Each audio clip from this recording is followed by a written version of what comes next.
And we're live and in living color. A little bit late, waiting to see who was going to join, but we're here now with the Monday Night Raw review. So before we get into this, a little service announcement. Um, I think I want to say next Monday and the next two Fridays, I think is how that's going. It's going to be pre-taped. I believe so. I know Monday will be I next week know has already been Mondays. pre-taped already. And I believe the next two SmackDowns are because what they're trying to do is to give the wrestlers more time off to spend time with their families during the Thanksgiving holiday Thanksgiving. season, stuff like Yeah. that. So So yeah. yeah. So we got three tapers coming up. I know I think it was live. Monday Night Raw yesterday was live, but then they taped next Monday night yesterday. They taped next Mondays yesterday, and then we're gonna then it's gonna I think this Friday is live, but the next two Fridays is live, or is it this Friday is I not live? think I think this Friday will be live, and I think the next one will be pre-taped. I think that's what Okay, they're gonna do. got you. All right, well, with that being said, we get to the Monday Night Raw review. Nothing newsworthy. I'm already going to go ahead and tell you guys there was no announcement of a women's Intercontinental Championship, which kind of hampered my move for this show because I was hoping they would, so that we don't have this weird confusion of both brands. Because now, without it being announced, either the rumors are true that it's going to be announced in the coming weeks/months, or there is not going to be one, and it's just going to be this title for all brands. I'm just like, that's still more of the same. That's more of the same, and it's not going to solve anything because then you got people. You gotta give time to people on SmackDown. You gotta give time to people, especially with us going to 3 hours. I mean, with them going to 3 hours for both shows, that's not Yeah. about good. Well, Not not one title bouncing around. I can see the argument there, but at the same time, I think with having one title for like both brands, it creates like more of a challenge for a lot of the women involved to have that chase to go for the title. But at the same time, you're also kind of killing two birds with one stone because here's the thing. Look at a lot of the times when we have two titles, one of Uh-huh. both are not going to even make the show. What's So going on? I think with them having the mid card title just for the one brand, right? It's better really because it's like, well, you create more stories. You can have more matchups between Raw and SmackDown. So I kind of see it from that standpoint. Yeah, I mean it could And I work. think they already kind of confirmed it. I think when Nick Aldis talked about the U.S. title, it already kind of confirmed that that title was just going to be going between both Raw and SmackDown. Because if that wasn't the case, I think we would have gotten the introduction of the Intercontinental title for Raw, but it's going to be just the U.S. title for both sides. No, yeah, no, I know he confirmed it. It was the conflicted reports after he confirmed it because then you had Tiffany Stratton's interview. You had all these other The reports Netflix that one. were, huh? You talking about the Netflix title? Because I think Tiffany Stratton talked about that. The Yeah, Netflix. that Raw was gonna get like some type of secondary title for the women's and stuff like that. Possibly. Maybe they wait till Netflix, honestly. Yeah, so I don't know. Maybe it's just gonna be like this for now, or maybe it's going. Maybe we will get a Netflix title. Who knows? Um, hopefully, I'm hoping they do so we could keep with the brand split somewhat instead of just this murky. Oh, we got because it's just you might as well say it's like the wild card rules and stuff again, like where Don't take me back to that year. I mean, and it's in a 2019 was not sense a like great that year. because now you got titles, you got two different titles now that could float where people could float between brands. So it's Yep. kind of bringing back that wild card rules, bad era decision making stuff. But I digress. I just want to get that part out the way. So no, there was no announcement, at least for now. But we do got Gunther starting off the show with an interesting promo from with him and Damian Priest, where he come out to remind everybody that he is the world heavyweight champion, that he don't look to the past, he look to the future, and the future for him is Damian Priest as his next challenger, and that before he could continue, Damian Priest will come out and basically tell everybody what we seen on Gunther's face was that he looked like he was doubting himself. He didn't look like Mm-hmm. the stoic, fearsome Gunther of old. It looked like he after his recent loss to, you know, Cody Cody. Rhodes, and then possibly it started with Sami Zayn and whatnot. Like he's starting to look like he's not the Gunther of old anymore, and that's what Damian Priest was telling. Like, that vibe, that thing, that aura I got about you, that's kind of dying now because you don't look like that guy anymore. You look like you got doubt. Like I had doubt when we faced each other last time because I doubt if I really could beat you. But he was like, it looked like you got doubt in you now. Like, cause he said, you want to know how I know you not the same guy anymore? Because by now you would have been dropped me where I stood, but you haven't made your move yet. And that's what Damian was trying to go him to make his move. Then Ludwig Kaiser would interject and basically was trying to down talk Damian Priest. And then I did what he called him street trash and stuff. And because Pretty much, man. as he was boosting up Gunther would grab the mic, would be like, no, telling him no, don't not like, tell him no, don't say all that. He was like, no, I'm not gonna let this street trash talk about you and stuff. And Daniel Priest just swap, and then he turned around. Gunther thought about it, and then for the first time ever in my watching Gunther, he hesitated and he backed up from somebody. And then he was like, yeah, like, what you gonna do? And Gunther just bad down and got out the ring. I'm like, I ain't never seen Gunther bad down from somebody. I'm like, that was good storytelling. That's good storytelling. He really did just do a 180 on his whole character. He really made you believe this is not the same Gunther anymore. So I'm like, okay, all right. Sad to say that this is more interesting than Cody Rhodes' last two title defense feuds. Right. I would agree. But you know what? I will give Kevin Owens his title defense against Kevin Owens was good because it's leading into a bigger story. So I give Kevin Owens one a pass because they was telling a bigger story now that we can see. Now that we hear in the future, we can see that there was a bigger story being told. So, all right, I give you a pass on that one, but you got to start kicking it up a notch for Cody's and his title defense. Yeah. And then I guess we won't be seeing that for a long time because he's not even scheduled to be at Survivor Series. But I guess we cross that road when we get there.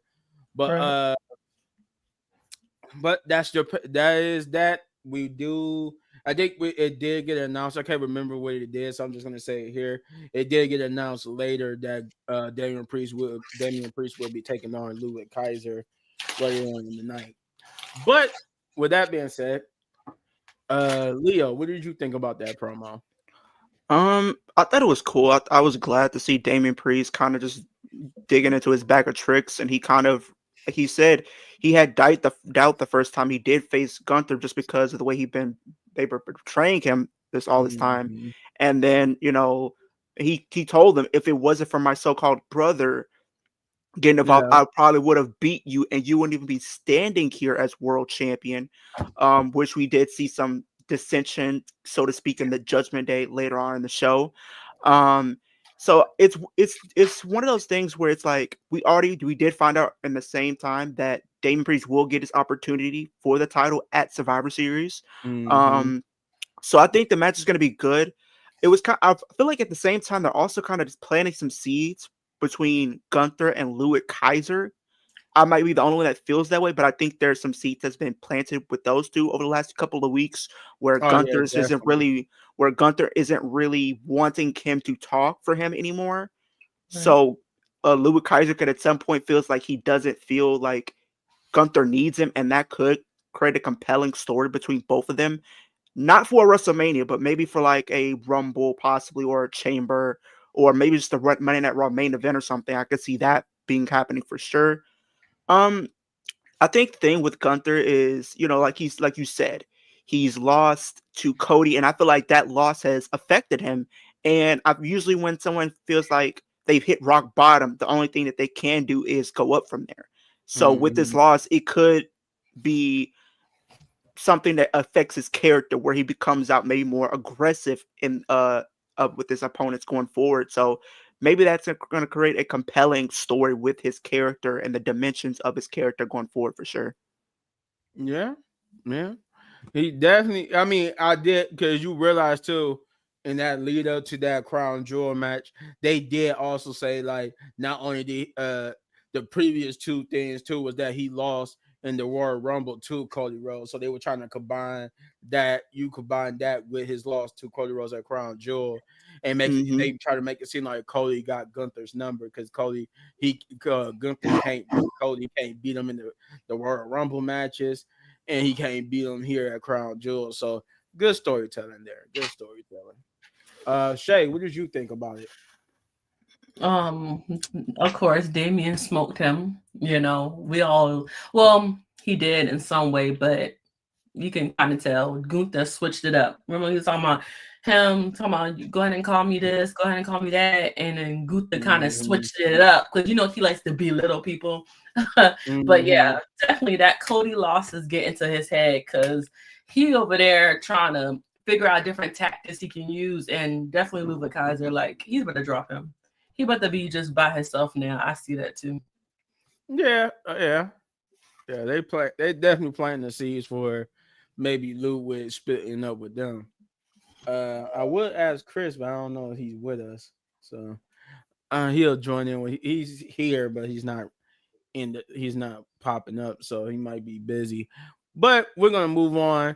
They did put like a little damage control promo, uh, where they was talking to EO and Kyrie saying, and that they was having like basically this 6-woman tag. this 6-woman tag, but there was only two of them, to which they revealed that of returning Dakota Kai, which I did like here. I'm gonna get to it more because it really happened mostly during the match, but I did like how they presented Dakota Kai here, especially with this women's mid card championship coming up. The same thing how they did with Candice LeRae. Then we get a backstage promo with Kofi Kingston and him talking with R-Truth. He was basically trying to apologize for not being able to have his back thanks to Xavier Woods. And you saw Xavier Woods just sitting there listening to it all. I'm like, it's gonna happen on that anniversary.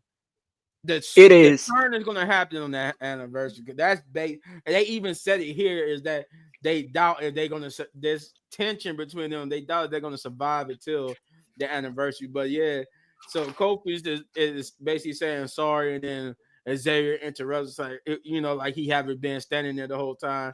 So he said, "What is your talking about?" And Kofi didn't back down. He was like, "Well, I was just telling him that that I trying to apologize to him for not having his back because of you," but then they would get interrupted by Pete Dunne, who would get in R-Truth's face about calling him Butch, and then Kofi tried to stick up for R-Truth, but Xavier would tell him like, "No, you don't need to be involved in his business. Let R-Truth fight his own battle." And then Pete Dunne was like, "Oh well, he speaks for you now." And he's like, "Yeah, I do." No, he was like, "No, he don't." He's like, "No, you don't. What if I do want to get in his business? What I do?" Like, "Yeah, we could do this tonight." So that match would get set up for later on tonight. With Xavier Woods he just like, all right, whatever, because you want to keep involving yourself. Pretty But then we much. finally get to the first match of the night, which is Damage Control versus PFC or Pure Fusion Collective. Um, I guess this was a good, like I said, this was a good showing for Dakota Kai. They really showing that she's probably going to be a part of this mid card title scene. So they really showcased her good enough to suffice for that. So I'm glad they showcasing her like that because she really is a good wrestler and she can't go. She just been having a bad luck of injuries. So Yeah. it's just like, man, it might seem like she's not good, but she really is. She just can't get around these injuries. Like Yeah. everything that is always coming for her. So it was like the same thing with Tegan Knox, which is Yeah, which bums me out about her too, because she really was good. Injury just really hurt her career, and then definitely. them not using her, but that's a whole different video with Tegan Knox. But this match was pretty good. I would say for me anyway, most all these matches I'm gonna talk about in segments was pretty much average to above average segments. Like it wasn't Yeah. too exciting, and nothing was too exciting, but it wasn't too bad either. They were just not. Man, I can't wait to see the next Monday Night Raw. I'm just kind of like, eh. Let's see what the All next right. week's gonna be. Pretty Yeah, see much. what the next one is gonna be. But yeah, this was a pretty good match. Pretty good. I mean, well, I'm gonna say pretty okay match. Nothing too fancy here. EO looked it good. Kyrie looked it good. Dakota Kai, like I said, looked it good. And for the most part, Zoe and Shayna and Sonya looked it good too. But like I said, not some worthwhile. Nothing too good No. happened here. Just more so the purpose of this match was to get Dakota over for this mid card scene. So that's what I took out of it anyway. With damage control and also putting over Io Sky, as of course she's the number one contender to Liv Morgan. So that too. But damage control will get the victory over a pretty much game PFC. Uh, but yeah, hopefully we can get PFC on the right track. They need to quit losing matches if we supposed to believe in their devastation. But yeah, that's all I got to say about that. Damage control won. I'm gonna go ahead and start with Shay. The match was it was all right. Yeah, I knew she was gonna come back, but I thought are they still gonna release her, or that was just a potential rumor? I think. Yeah. Rumor.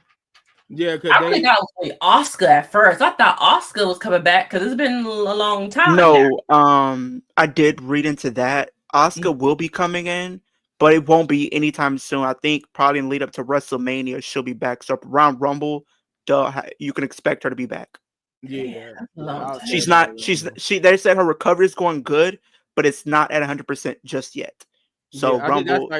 I think that's the same thing with Charlotte too. I think her recovery is going good, but she's not also at 100%. That's why they saying. I think that's why they said Charlotte won't be back until 2025 because that's probably when she'll be 100%. Yeah. So and then like Leo said, the same thing with Oscar. I wasn't expecting that with Dakota though. Her coming back like in 3 months back, but like I wasn't expecting that to happen tonight. Last night. I was expecting it because her injury, unlike Oscar and Charlotte, wasn't that bad. Yeah. I don't think they ever released it. What it was? Meniscus. It was a meniscus. Okay. But so it was the same 3 thing months. Like Steph then. Yeah, it was the same. It was 3 months. 3 months. Yeah. 3 months. So I knew she was gonna be back pretty soon. But no, yeah, to answer your question, Shay, though, like it was confirmed that the rumors about other releases like her and Shinsuke and some more people being released, they came out and confirmed that was just a rumor, that there was up beyond Tegan Knox, Baron Corbin, and I forgot who the other Indy Hartwell. Yeah. They said beyond them 3 people being released, there was going to be no more releases of after that. So it was that I think they confirmed that like 2.5, maybe 3 days later after they got released, that there was going to be no more releases. Dang. But Leo, go ahead. I thought the match was decent. Like you said, I think it was to get Dakota Kai over. If she's going to be in addition to that mid-card title scene, I think she's definitely somebody that I would love to see potentially be the inaugural champion. Because I know she can actually give you a good match. I think the only thing that's playing her right now and working against her favor of being the first or being a potential champion, can she stay healthy? Can she continue to put on great matches like this? And health is really pretty much her downfall, just like it's been for Tegan. So hopefully that's something that she can overcome so she can continue to improve. Them fighting against the wannabe women's version of the Bullet Club, I really don't care. They just, I don't know. It's not working for me. It's just not clicking. They're losing matches. Like, how do you And want it's to get like behind them? people consider them to be the ones to take the titles off of Jade and Bianca. I don't want to see that. I really No, don't. not if they turn straight. If anybody is going to take those titles from Jade and Bianca right now, as it stands, it's either going to be Liv and Raquel or it's going to be Nia and Tiffany. And Yeah, I don't think it's going to be Nia and Tiffany because I think Tiffany's going to cash in at some point.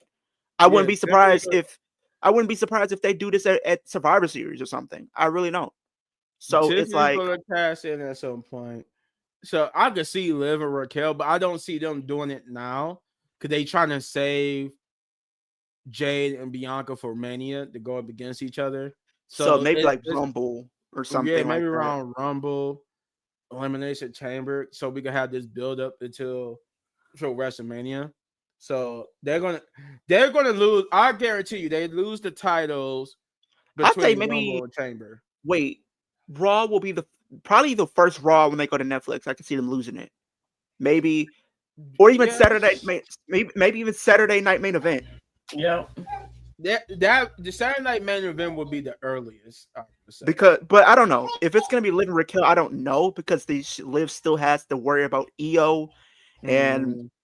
I did talk to you earlier before we went live about potential spoilers that did come out about Raw next week. That's going to be huge implications on the Survivor Series team, which is going to Oh be 5 on hell. 5. Here we go. It's going to be 5 on 5 for the women. Mhm. I think Chris, you know Five who I'm on referring five. to. I think I know you. Yeah, I do. Shay, do Yeah. you know who we're referring to? Yeah, I saw all of it. So my thing is this: if everybody watches this, spoiler, it's Rhea Ripley. So if you don't want to be spoiled, please. I was gonna give you a countdown, everybody. What? But, What? but here's the thing. But But here's the thing. but still, But here's the thing. why they're bringing her back? Why they bring her back so Is that early? She only so been gone she like had to 2 weeks. so pretty much she had Because the she's not Cody. really that. She She's not literally injured she that bad. literally had the Cody Rhodes like nose type of mask. Oh But my yeah. thing is this: if the War Games is gonna be 5 on 5, you're gonna have Io, Rhea, Bianca, Jade, and Naomi. You're still outnumbered because Liv doesn't have a fifth member just yet. It's just her, Right. Raquel, Nia, and Tiffany. Who's gonna be the fifth? Is it gonna be a Charlotte? Is it gonna be a Becky? Is it gonna be probably somebody from NXT? Possibly, I don't know. Could it be like a Alexa Bliss or a Carmella? I don't know. Ooh. I would say this: if you are a betting person, I would put your money on that. It's going to be either Alexa, Carmella, or somebody from NXT before it be Charlotte and Becky. Please, I don't Given want the fact Becky. Please leave Becky at home. And then that- Charlotte, I don't know about that. But my thing is this: I don't know if it's gonna be somebody from NXT because they literally have to worry about their next pay per view, which is literally a week later. So I don't think that's gonna really happen. So if we're going off the main roster, and you even doing Candice LeRae, I could see that possibly being Yeah. an option Right. I too. forgot her too. Yeah, But because she has been doing some type of feud between her and Tiffany or whatever the case is. But I don't know. I think it's gonna have to be somebody from Raw because right now, if that's gonna be the War Games for the women, Liv's team is still kind of outnumbered, so they're still gonna have to figure out who their fifth member is gonna be, and they don't have a lot of time to do it because right now you literally have 2 weeks to Right. find a fifth member, so you got to get the Exactly. ball rolling. Yeah. It'll probably be Candice because they have been doing something with Candice with Nia Jackson now, so she's probably going to be the fifth member.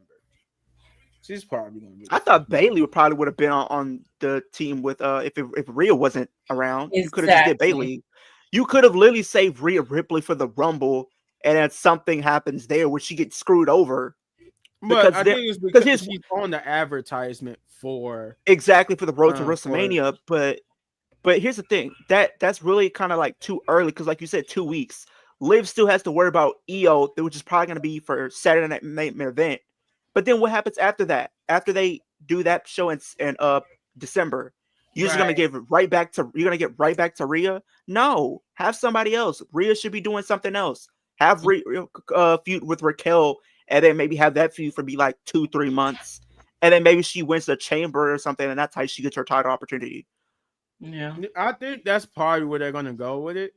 because I think they are still gonna have her feud with Raquel, because you definitely got her feuding with Io. Well, she's not really feuding with Io, but Io is the number one contender. So I believe Liv is going to be having different number one contenders until at least about Chamber, to where they're probably going to resume the whole Liv Morgan and Raquel thing. Possibly. I'd rather them not, but if anything, I'd rather Liv go into WrestleMania as champion and leave as champion, because that would solidify her title reign and her Yeah, I would whole agree. career. I would agree.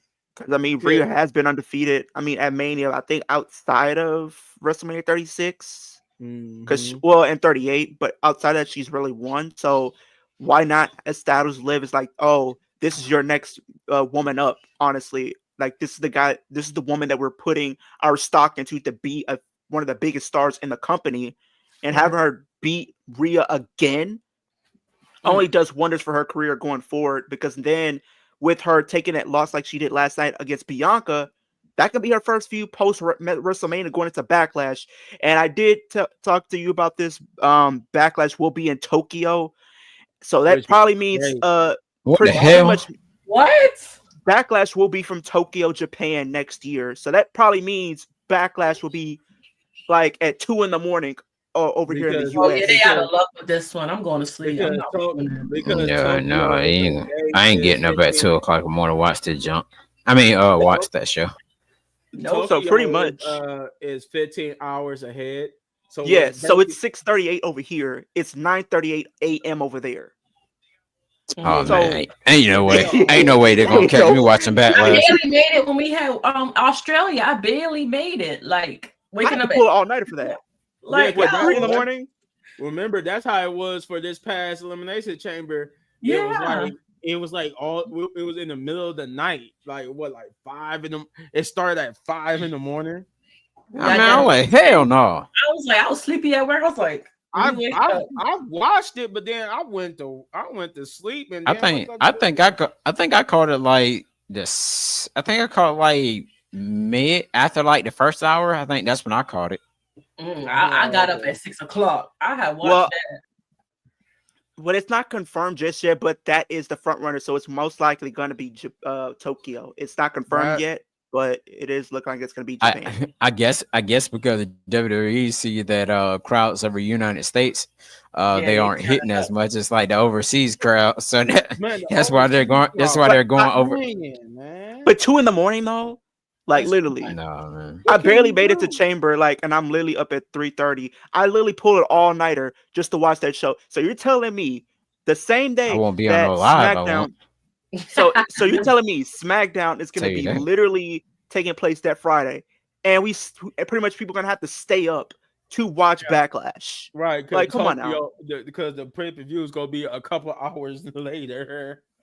No, I'm gonna turn everything off. The whole phone. Turn the phone it's off, gonna be turn off the crazy. notifications, everything. Yeah, But, shit, man. I'm gonna watch Rampage. Don't watch that. That's a waste of your time. I know, man. That's a I waste know, of man. time. But like, I think one of the things that we were just talking about with Liv, I think one of the plans Yeah, go ahead. for Chamber is for her to defend that title inside the Chamber next year, and I think the final two would probably be her and Rhea. Something happens where Liv retains, and then that maybe could set up something. But Yeah, I don't know if I told you this, but for Mania 41, this is not confirmed, you guys. But the one biggest plan right now for Liv is not a one-on-one, is a triple threat between Liv, Rhea, and Becky. That is pretty much what they're considering for Mania for next year. I don't want to see Becky. Oh No. God. Just I put her in the hope tag not. team division, or put her in the mid card division if all I care. I hope Like, not. I wouldn't be mad about a triple threat, but why can't the third person be somebody new? Right. maybe like a EO or something. I'm pretty sure Liv and EO are gonna probably put on a banger of a match. Let it Honestly, be Lyra. Let it be Lyra or somebody. Yeah, like, live carrier. I like, would have preferred Zelina Vega. I mean, even though she didn't really you stand a and chance, Zelina. but y'all can't tell me Zelina can't go on a promo. Like, she was literally chewing Liv Morgan out on promos. Like, I'm not she gonna lie to was. you. She got the mouthpiece. She just don't get the recognition. Put her in the mid card division. Maybe make that like your second mid card champion. Honestly, yeah, kind of like Montez Ford. You know, they don't really look at him like that. Oh yeah, speaking But of yeah. him, it's not looking good. It's not looking good for Montez because I did read a report that he's considering going to AEW once his contract expires. He better not do that. I was He's considering it. He trying to be with Bobby Lashley. He trying to be with Bobby Lashley. He think he's slick. I was just about to say that. Shit, man. I can see. Shit, man. I can He gonna get more time off though. But here's the thing: I can see him turning heel on like SmackDown this week because he did kind of tease something like if they don't win, something could happen. Maybe Montez turns on Angelo out of frustration of continuing to come up short time and time again, and then maybe sets the stage for him becoming a babyface or for Angelo, and then have Montez go on this heel run because I think he has all the tools. The guy has charisma. The guy has in-ring presence. Like exactly. So it's like he has the tools to be a main eventer on SmackDown. And if you want to keep the title on LA Knight, if you keep this title on LA Knight, I know people want Carmelo to win, but if Montez turns, have him be the one to take it. Oh yeah. Exactly. Yeah. Having to beat the shit. I mean, I'm sorry. Having to beat the mess out of him, like for real. Beat him down. Just go on a rampage, and beating the mess out of Motor City Machine Guns too. Like throw him into the barricade, put him through, like slam him through the table, beat him with a chair. But did you notice this? They got like 4. It's 4 teams that are potentially about to split. If you're looking at it, you got DIY potentially turning, either going to turn here or split. You still got the ongoing. I still got Kofi turning. You still got A-Town down under. Kofi turning. Yeah, I'm being serious. You still got Kofi needs to be Monday. Yeah, Kofi like that. You say Kofi after Monday, and then you literally have Street Profits. That's 4 teams on the verge of splitting. I mean, no, Chris, literally though. After what you saw Monday, he pushed him. Like it's gonna be Xavier?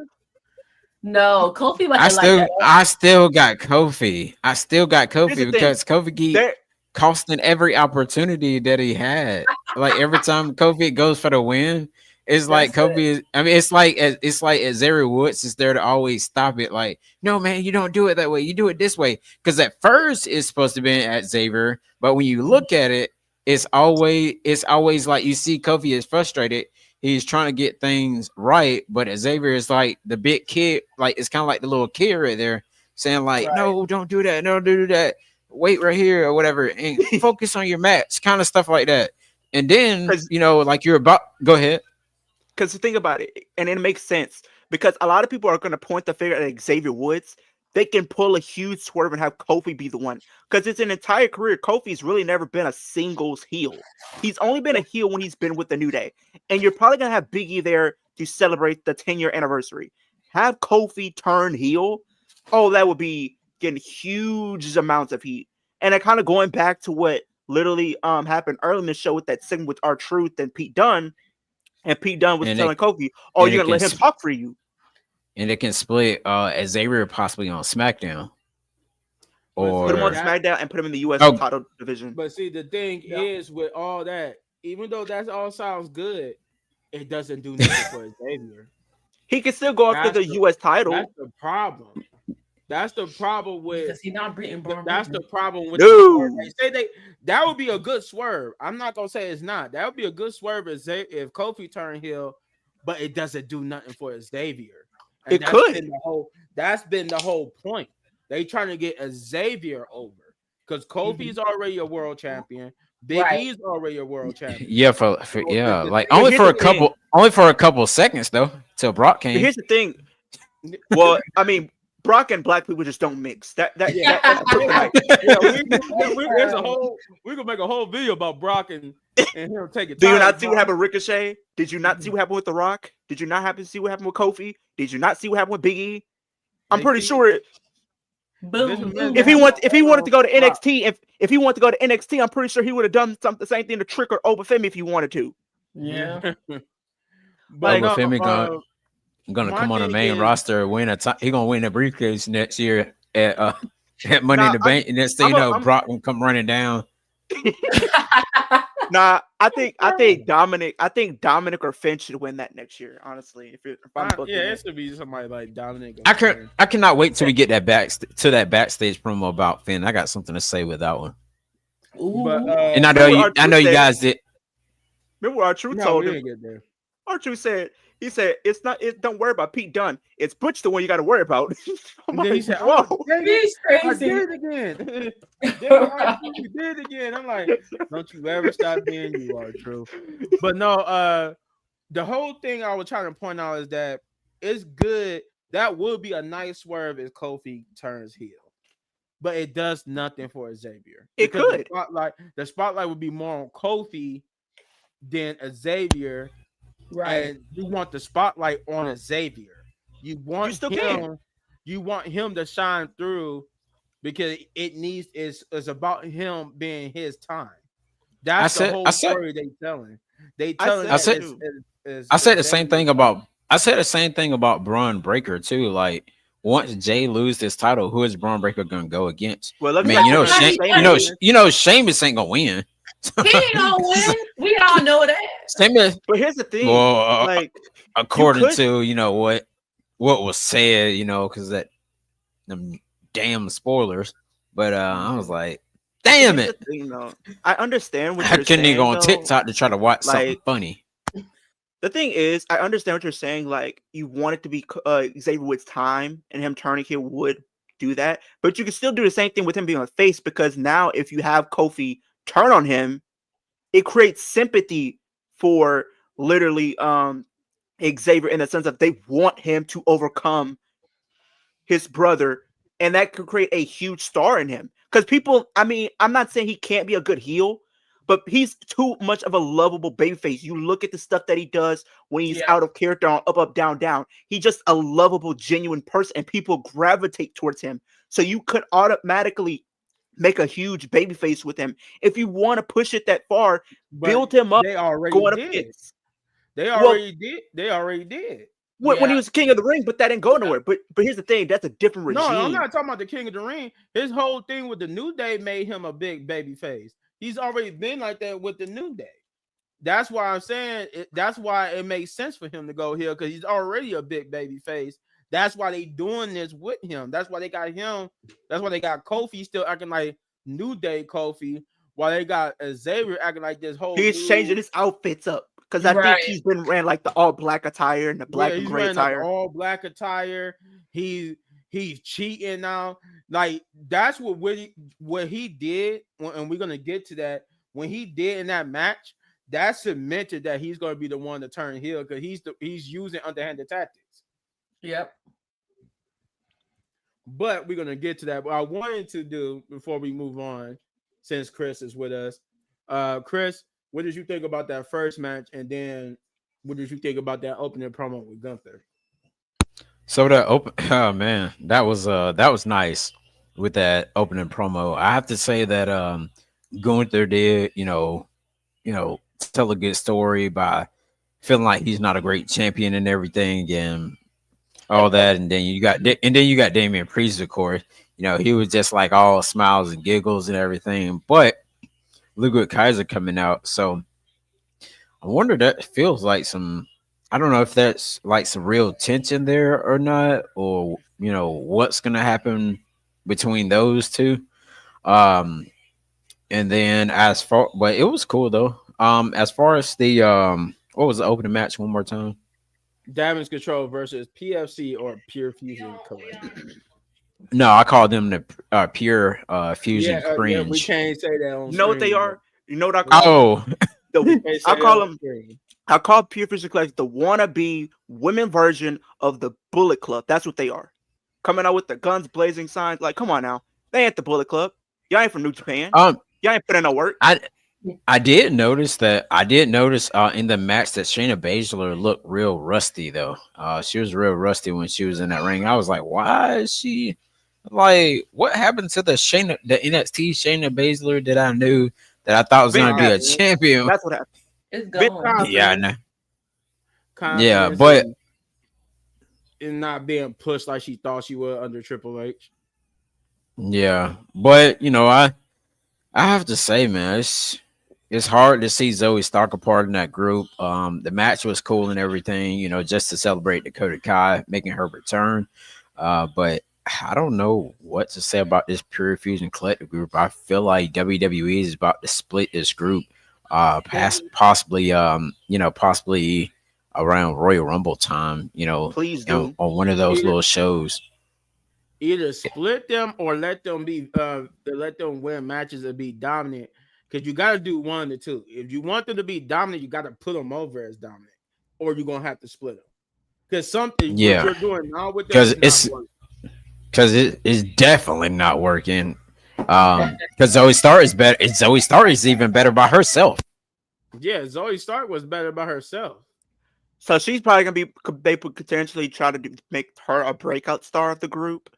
Sonya Deville, I feel like she's gonna be fine, but it's really like, what are they gonna do with Shayna? What if they break them up? I mean, are they gonna have them all be heels, or is it one of them gonna be faces? Because if we're gonna be breaking them up, maybe turn one of them face to be a potential opponent for Liv in the lead up to Mania. Who could be one of those three that you would choose? Since her and Sonya do have history, you could do that. And it looked like for a while they were considering to do her Shayna as a face. It seemed like they were gonna potentially do that. So maybe you have her be a face and then have her be like a tough challenge to set up her versus Rhea for Mania. If they want to do like a one-on-one match at a Chamber, if they're not gonna put the title on the line inside the actual structure, have it be her and Shayna, which I think would be a true tough test for Liv, honestly, to prove herself going into Mania if she's going to be facing Rhea at that show. Mm-hmm. So definitely do that. I say for real, it's either Shayna or Zoe be the breakout of the team, and you put Sonya in the mid-card division. That works. Maybe somehow you find lightning in the bottle. Potentially, because I think Sonya, Dakota Kai, and a few others will work well in the mid-card division for that title. Yeah, because it looks like with this group right here, they just threw Ish to the fan and see if it'll stick, but it didn't. It failed. I do have breaking news for everybody. Well, go ahead. Any one of them could be good for the mid-card division, to be honest. True, but I was saying I do have breaking news for after the view. That's for all the gaming fans. People are gonna love it. What's coming out? So apparently WWE is in talks and coming. So come 2025, we will be getting WWE SmackDown versus Raw 2025 as the next WWE game. So 2K games. So the 2K games will not be a thing. They're going back to the SmackDown versus Raw format, and they will have multiple wrestlers on the cover. So the front runners to be multiple stars on the cover is Tiffany, LA Knight, Roman, Cody, Liv, Rhea, Finn, Dominic. Those are pretty much 7 of the people that they're considering to put on the cover. You know, I haven't seen. I haven't. Yeah, it's been like. It's been like since 2009. The last people that was on there was 2011. Hold on, it was Miz. Let me tell you, Miz, Cena, and Big Show. I got one of those. But for you gamers out there that don't know, the best SmackDown game, the best wrestling games, I should say, was SmackDown Here Comes the Pain. That's by far the best wrestling No Mercy. Ever. No Mercy. SmackDown, shut your mouth. But in this case, that too. But in this case, he's talking about SmackDown versus Raw. All the SmackDown versus Raw were good. There was no bad SmackDown versus Raw. Well, 2009 could be iffy. The one with Triple H and Shawn Michaels on it. I was about to say 2009 was. It was not. It wasn't bad, but it was like that 5-6 range. So it was between basically being average and above. 20. Whoa, I love 2010. What think about it. Dang, when did it? I think it's probably gonna come out like October of next year. No, it'll be in March. So March or probably around March WrestleMania season. because they've been doing that recently. I'm pre-ordering that shit. I mean, I think that game. Was it 2010 2011 was the last SmackDown? 2011 because they did WWE 12, WWE 13, and then because they had both of those with THQ, then they switched over to WWE 2K14 and stuff like that, and so on and so forth. But like you said, Leo, if you like SmackDown vs. Raw, you understand like what they brought because you had the GMO. The GMO was back then was good. You're right. Look at the road to WrestleMania. You still had, that was cool. The music was fantastic. SmackDown. You even had career mode. 2007 was the first SmackDown. Was the first wrestling game. I never had the opportunity to buy any of the Here Comes the Pain, No Mercy, all that. But the first one I brought was 2007. That had the the soundtrack. I could play that game for days. I could sit here for days and play that game. But and what console you got, Leo? I got PS5 and Xbox One. I got all three. God damn, man. I got zero. I got the PS5. But like, get one. But here's the thing. They had so much to like about it. You had the creative feature. You had the creative story. You still had like a creative finisher. You literally had like Road to WrestleMania. Even in 2010, they even did career mode where it was more like a Road to WrestleMania type of like thing where you won the IC title. You won the IC title in your first match, and then like you had that stuff that would happen with Vince, and you smacked the title in front of his face, which I love that because I actually like putting hands on Vince McMahon.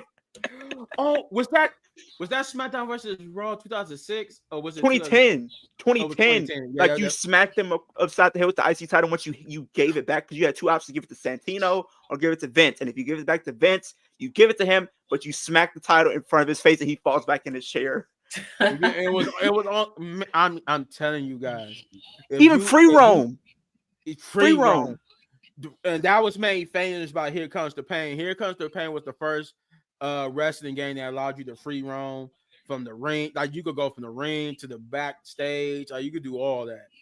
And it's like they stopped it for a while. You had 2K18, but like they stopped it for a while. I didn't like it. 2K18. Because they start you on one end and you have to go all the way to the other end just to talk to the weird dude and then have a match or whatever the case was. I didn't like that. I didn't like that feature. I didn't like it either. But I did. That was one of the best features.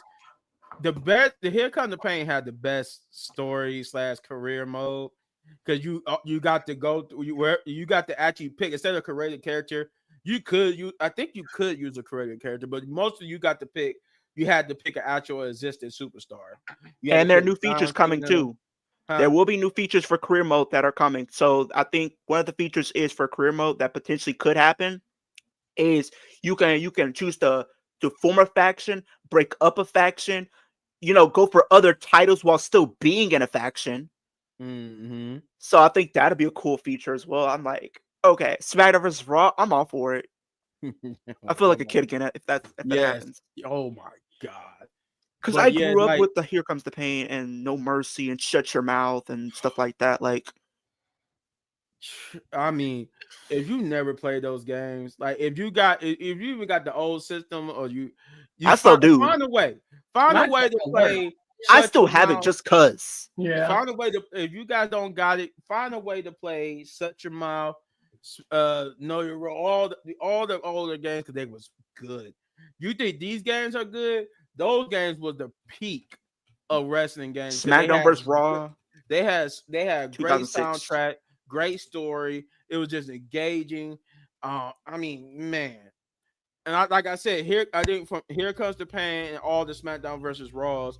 You have you could, especially when they start giving you the created character, you could just go through the whole calendar year. It wasn't like specific things. It was just a whole calendar year. And you got to be able to. You could do from just going for what titles you want to, the Money in the Bank. You could even form relationships with a few of the divas.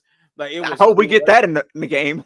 And it was like that. I remember in Here Comes the Pain. I had Pitt John Cena. It was a scene with Tori Wilson, and I think you got jumped.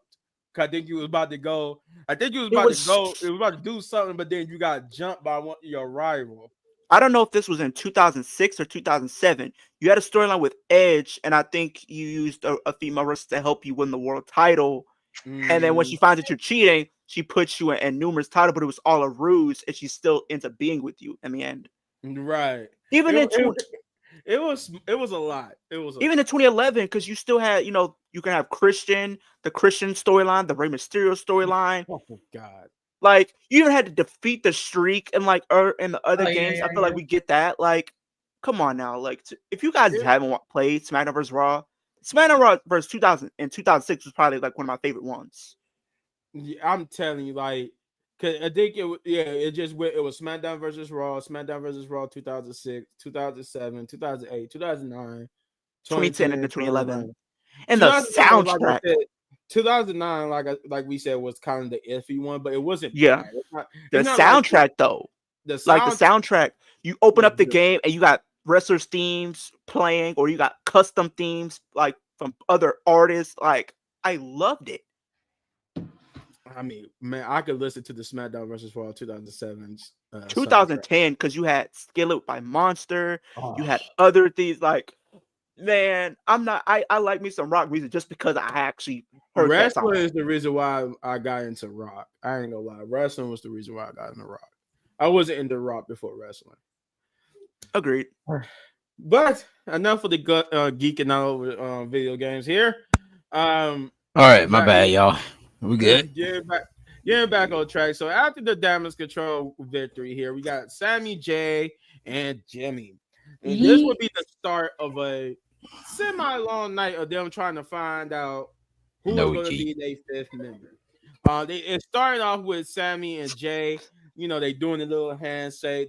They're happy to see each other. As soon as Jimmy coming to the picture, they were like, oh, all right. They got all quiet and awkward, like. And he was like, man, what's up, man? Why you doing that? They were like, hey, all right, chill, be nice. They tried to say something nice about each other. Sammy did, but Jay couldn't find the words, so they got into another argument. But Jay said, you know what, chill out. It's not about that. We got to work together. We're here to find a fifth member because we don't have a fifth member. We don't have friends on Raw or SmackDown. So, Sammy, do you know somebody? And he was like, yeah, you know what? No, he said, no, we need a fifth member. And Sammy like, you know what? I know somebody. And Jay was like, man, Jimmy was like, who do you know? He was like, man, don't worry about who I know. But I know a guy. I would text you. I'm going to text you, telling the Jay. I'm going to text you.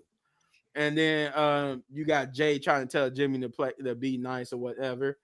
And then when you get to the match I was talking about about the whole Kofi Kingston thing, that was just the second match of the night, which is Kofi Kingston versus Pete Dunne. And this was probably one of the more interesting matches for me. Consider that this was almost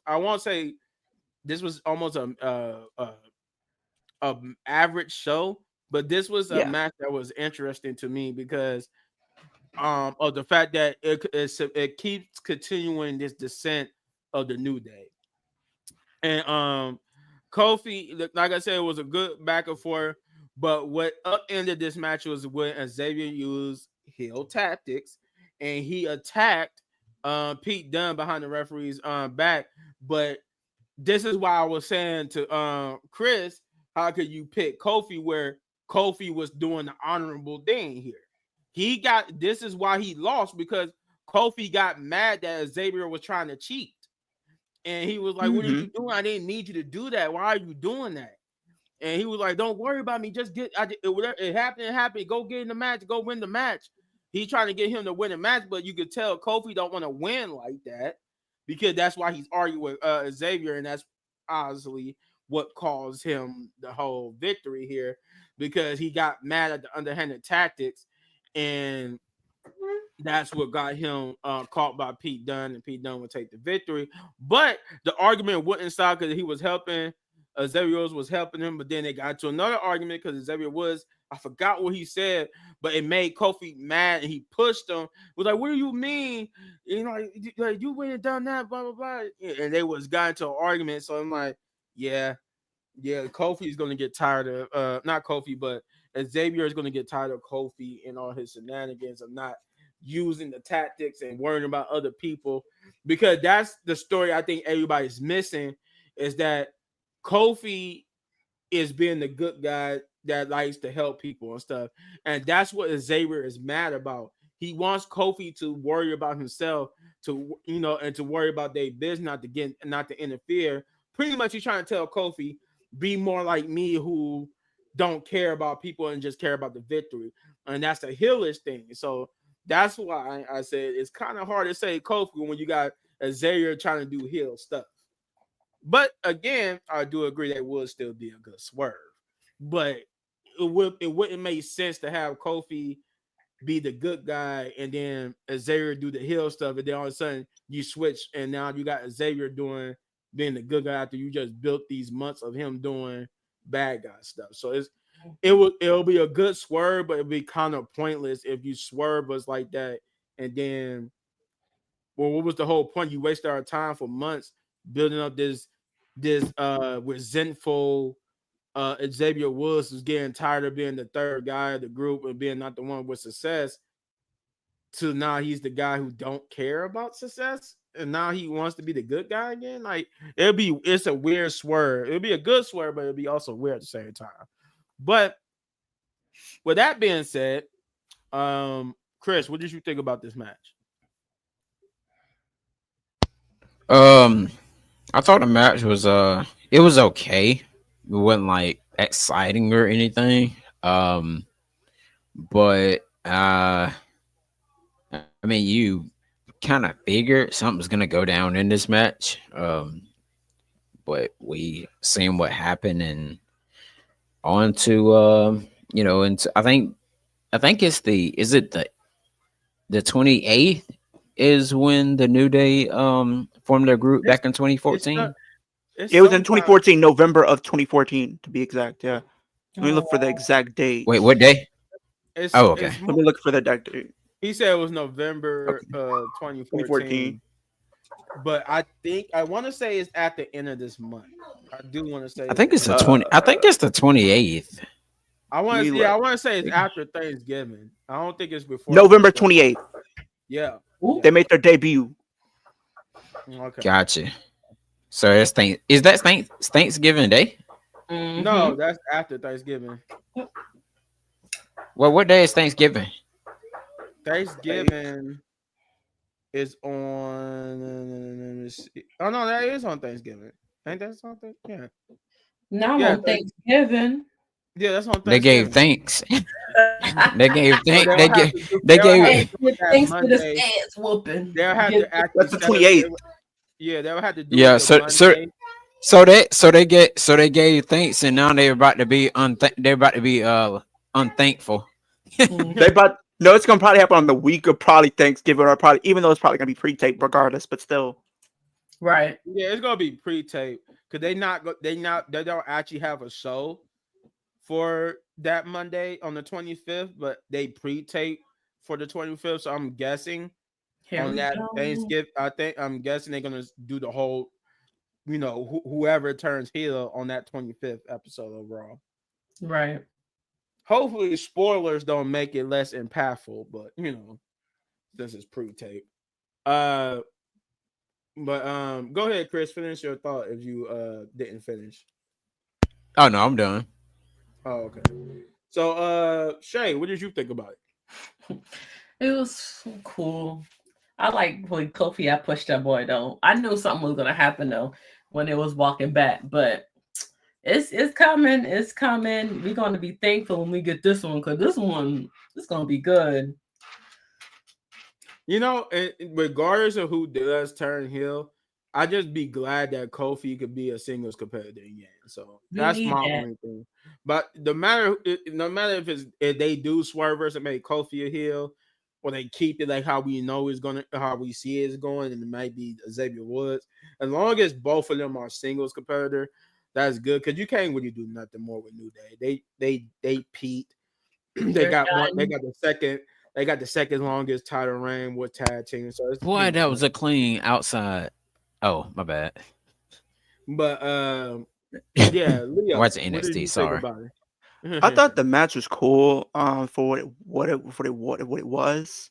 I think Pete Dunne. I feel like I want to see him get pushed more because I feel like he's just a victim of stop and start pushes. Like they'll have him on here for like maybe 1 or 2 weeks, and then he's off for like probably almost a month.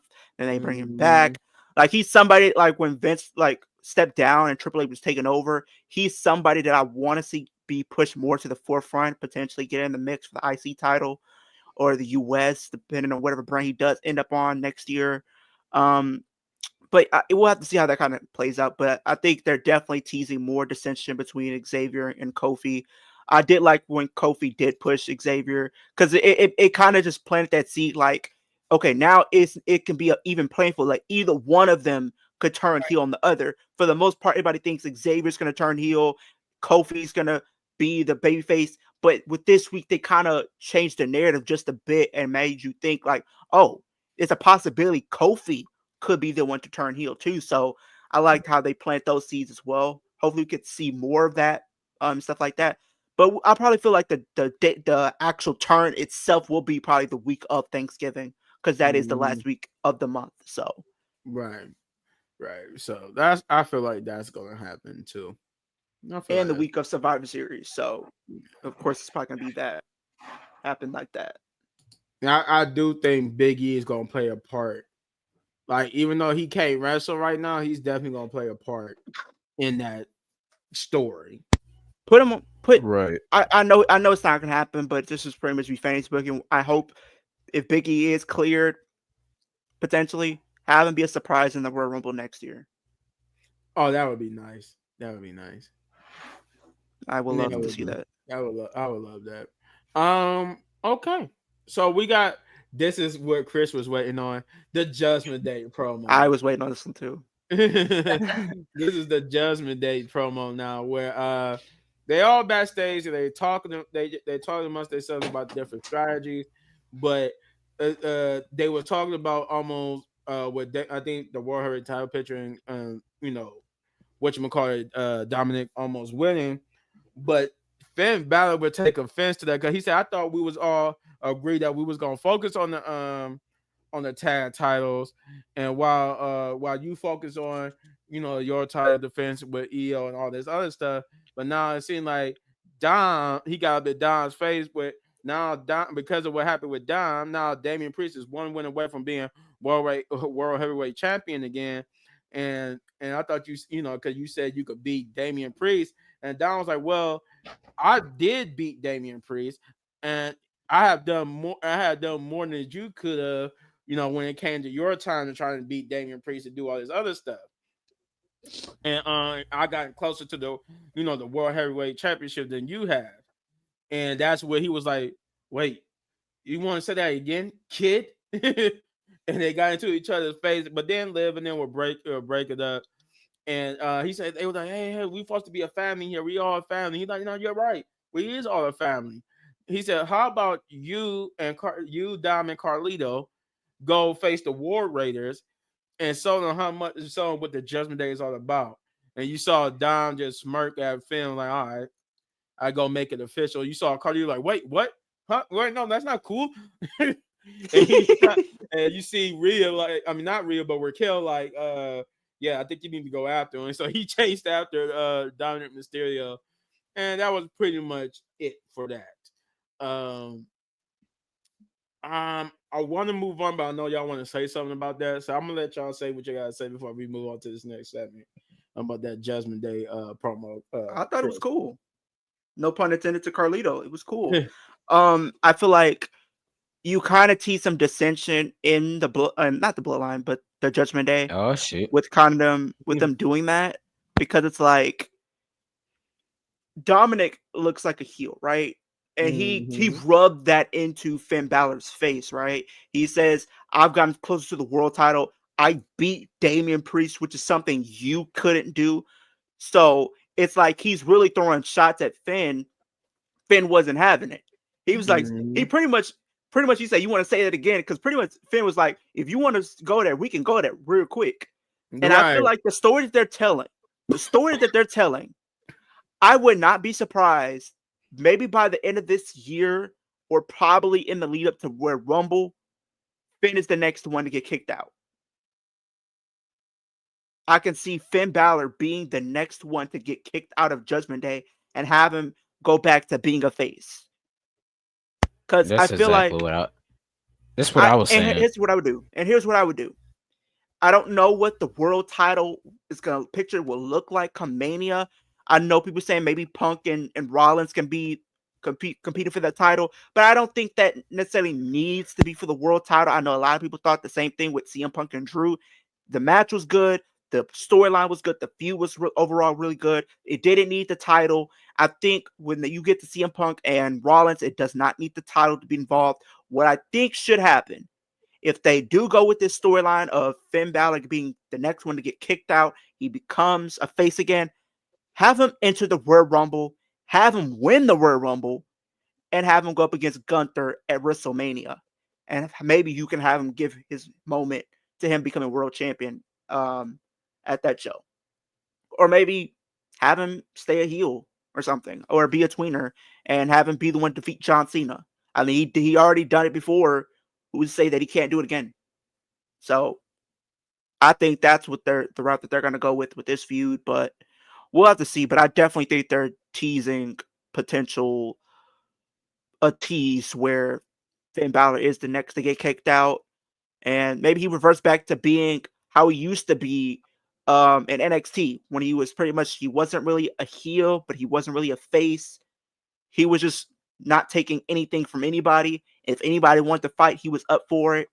I mean, I liked just the pretty much all guns blazing type of Finn Balor, where he just didn't care who you were.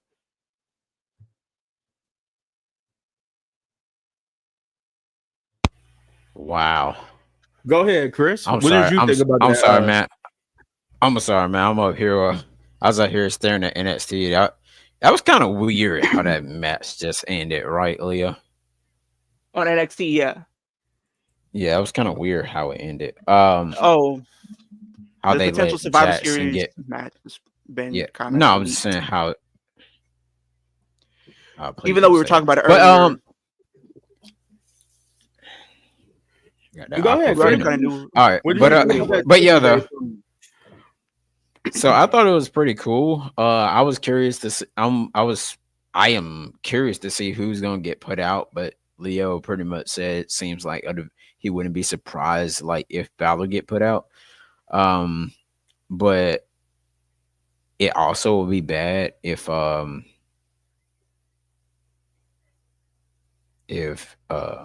what's his name, Dominic ends up getting kicked out or something. No, Finn Balor, I think. But yeah, I don't know. They kind of gave him a weird look. They did give him a weird look last night because it's like, like it's more like he's probably gonna turn on them and leave.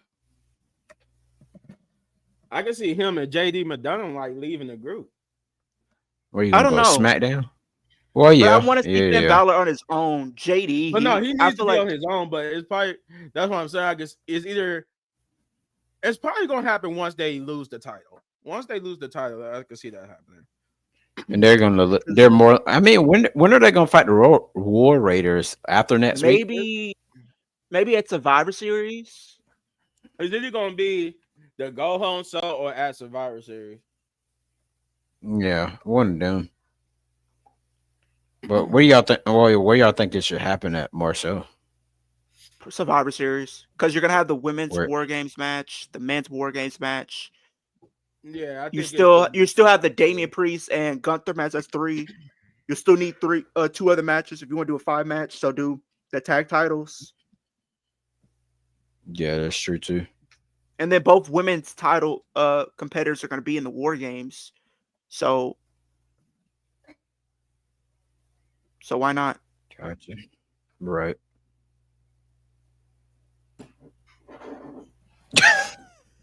Look at little big man, y'all. You're a mute. No. But no, I never seen little big man. I haven't seen little big man laugh. No, I'm sorry. Yeah, I was talking to somebody off camera. Nah, man, you're okay. Now you're on camera, but you're cool. On camera, but I was talking. I was just playing, man. So we get to this Bronson Reed promo, right? Bronson Reed basically comes out and man, he kills it on the mic.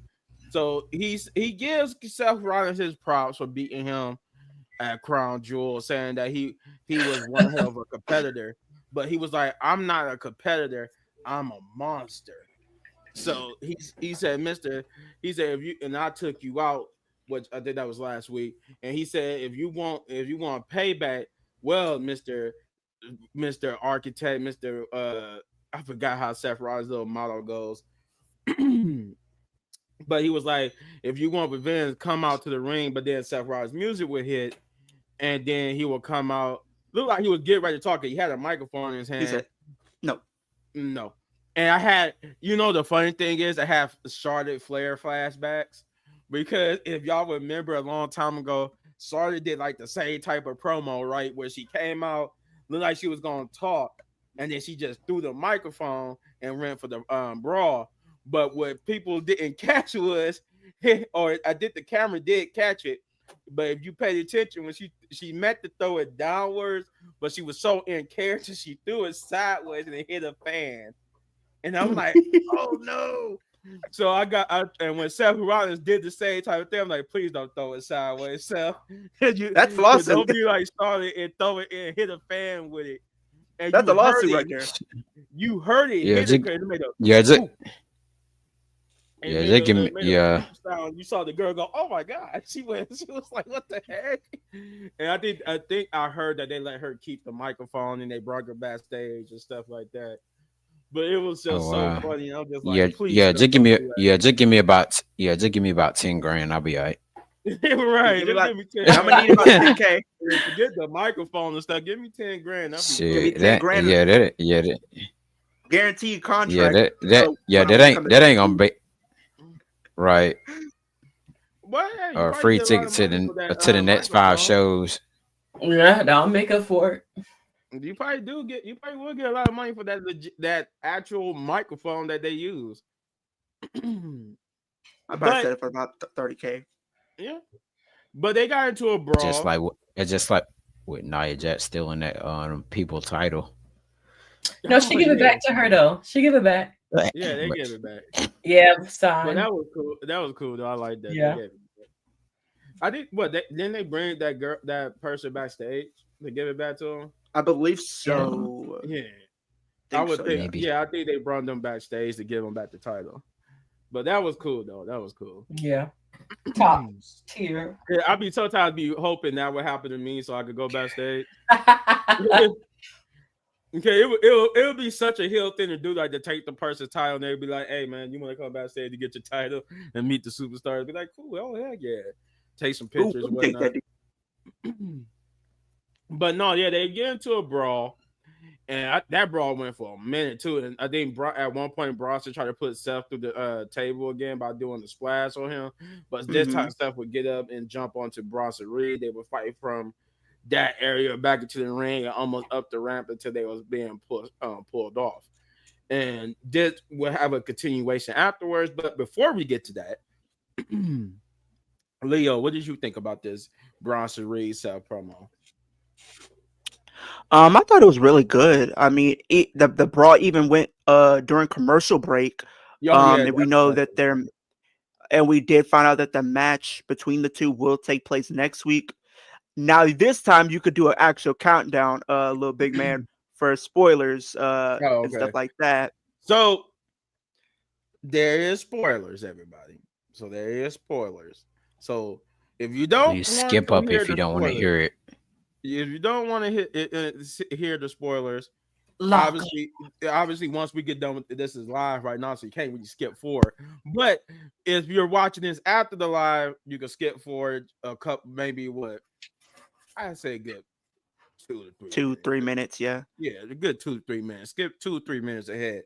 But for in this case of the live, just mute it or come back in about 2 or 3 minutes because there is spoilers in a 3, a 2, a 1, a Leo. So pretty much next week on Raw, they are going to have their match.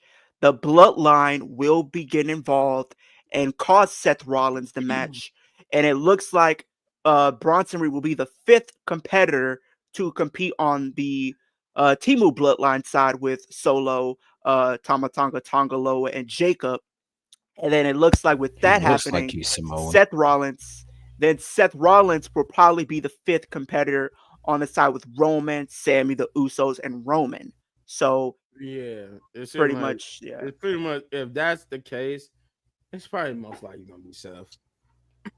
Yeah, I mean, there is history there because the Shield. I mean, they made their debut at Survivor Series, so we're still 10 years in the making of their breakup. So why not have 10 years later they make up? Yeah, I can see it. Yeah. Okay. Well, spoiler time is over, like we said. So with that being said, that's your spoiler for that was to come with this whole Seth Rollins thing. Khris, what did you think about the segment? I thought it was pretty cool. It wasn't as big with that, like, as far as the brawl, it wasn't that big because I'm still liking how they first did it, but it's kind of getting a little old to me. But it was definitely a little bit more entertaining, a little bit more bigger when Bronson Reed and Braun Strowman actually had done it. Yeah. Mm-hmm. Jay, what did you think? Oh, sorry. My mouse fell. My mouse fell. Yeah. It was cool. I'm getting tired of it. Just like Adam Pearce said, this ends next week. I'm sick of you guys fighting every week. I'm sick of it too, because Big Bronson Reed, a big boy, and he can't be squishing everybody like he used to do. But I mean, it was all right. But we all kind of knew, what would happen. Mm-hmm. Well, as everybody alluded to, that's actually what happened next.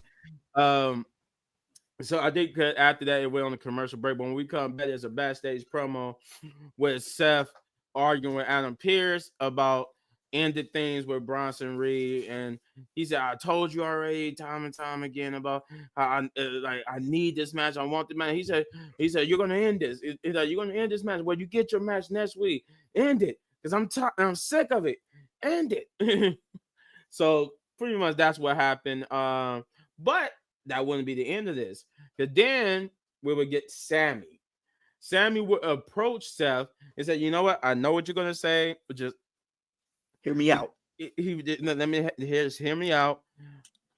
He said we need a 5th member for this whole bloodline story thing. So he asked Seth Rollins to be the 5th member. He said, "Look, and I know what you're about to say. I know what you're about to tell me, but just nobody knows more than me about having beef with Roman. But the whole thing," he said, "the whole thing is on some level, there's still some bond. There's still some brotherhood like bond between us and Roman, and between me and Roman. So I know it's there for you too. So I that's why I'm asking you. And we couldn't find nobody else. There's nobody else who would be the 5th guy better than you. And I think you're the guy." And then Seth would tell him that he can't believe that he would even consider teaming up with them again after everything that he's done with them. You of all people. And he said, "I would never, ever team up with the guy after everything I did to take that tyrant down.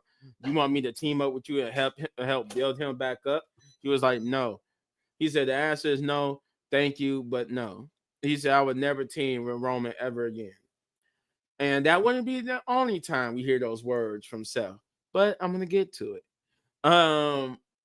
Then we get to the 3rd match of the night, which is Damian Priest versus Ludwig Kaiser. And this was a pretty good match. I ain't gonna lie, it was entertaining. Ludwig got more offense than I thought he would. But for the most part, it was the status quo is building up and making Damian Priest look good. But also making Ludwig. God dang, that movie fire, man. Oh, dang, I forgot I was the Soul I'm Snatcher. Sorry. Yeah, that is fire, man. Snatcher by Soul Ruka. Ain't that just like I won't even say an inverted. That's just like a flipping RKO. She basically doing an RKO. How does she do that? She do like it's like a half moonsault, a somersault, moonsault RKO. But that junk is fire. I'm sorry, man. But yeah, go ahead. But yeah, pretty good match. With Damian Priest getting the victory, but it wasn't an easy victory. It was a hard fought victory with Gunther coming out ringside. I mean, coming to the stage afterwards after Ludwig lost and just having a little stare down from the stage to Damian Priest, with again looking not too confident. But like I said, then again, still a pretty good match for Damian Priest and Ludwig Kaiser. Leo, what did you think about that match? I thought the match was really cool. I mean, I feel like there's more that I want to see from it, but I think overall it was really cool. Okay. Khris.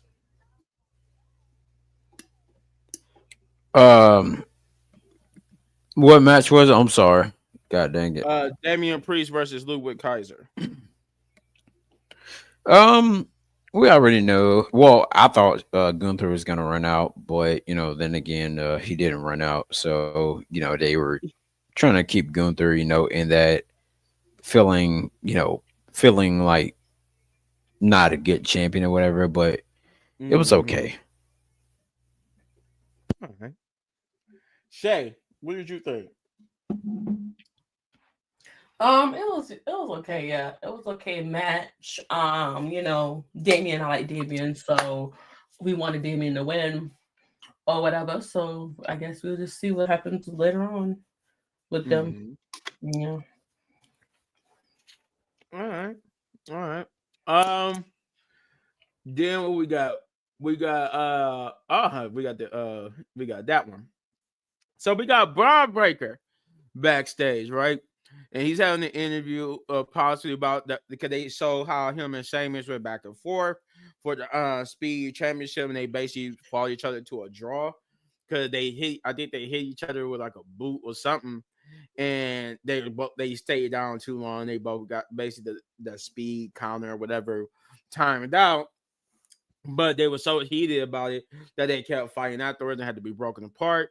So he was talking about that, how he wanted to get that speed championship, and that he would be standing here right now as a double champion. He would be standing here right now as a double champion.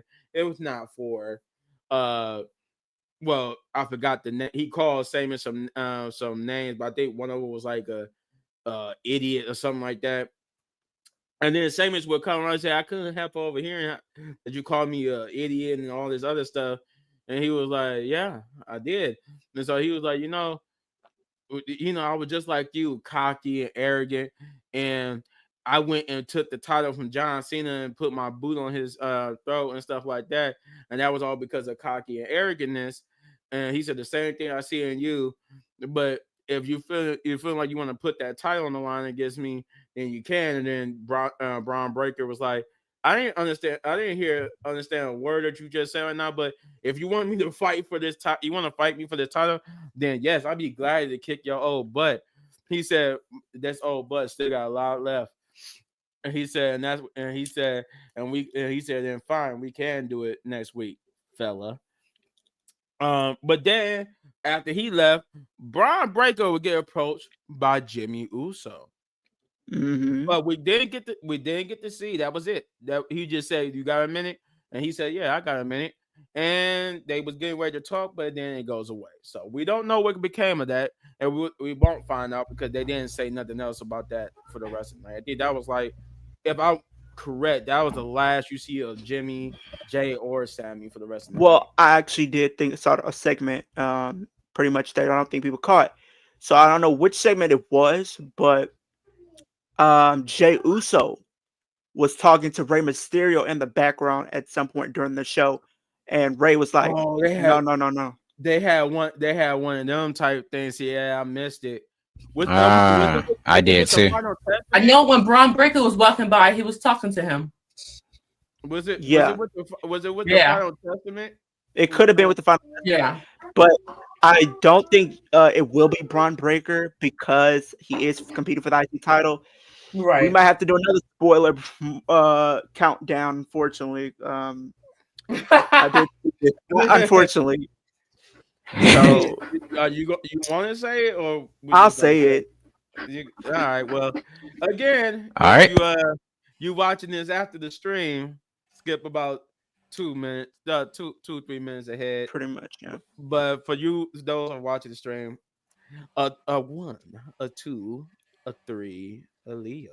So pretty much the next week's IC title match between Braun Breaker and Sheamus will end in a DQ, which I'm thinking if that's going to be the case, then we could potentially set this up for a rematch at Survivor Series, and that maybe could be like your 5th match. So you have the IC title, both War Games, the tag team titles, and then maybe if you have Cody there, or maybe Randy and Kevin as a match. So yes, so my husband gets a rematch. Yay!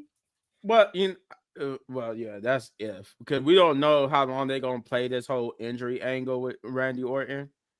And then we don't know, cause no, not that husband, the other husband. And then they saying that it could possibly be a Sunday Night Main Event. We see Cody versus Kevin. So I don't know. We'll see when we get there. We'll see. Yeah. But all right. So these two next segments are like pretty much one and the same, but one it just starts in the backstage promo with the Miz saw him backstage, and he would get confronted by the Final Testament to where they want to where he wants some answers, because he wants to know why. How did he get away from the Wyatts? What's going on with the Wyatts? And the Miz basically tried to tell Karen Cross that he doesn't. They let him go because he apologized for his past transgressions. They moved on. He moved on. He had to think about for him and his family, and that he wants to be done with all this. He suggested he move on. That he wants to go talk to Anna Pierce by getting a leave of absence. But Karen Cross like, no, you're not going to do that because you're not going anywhere.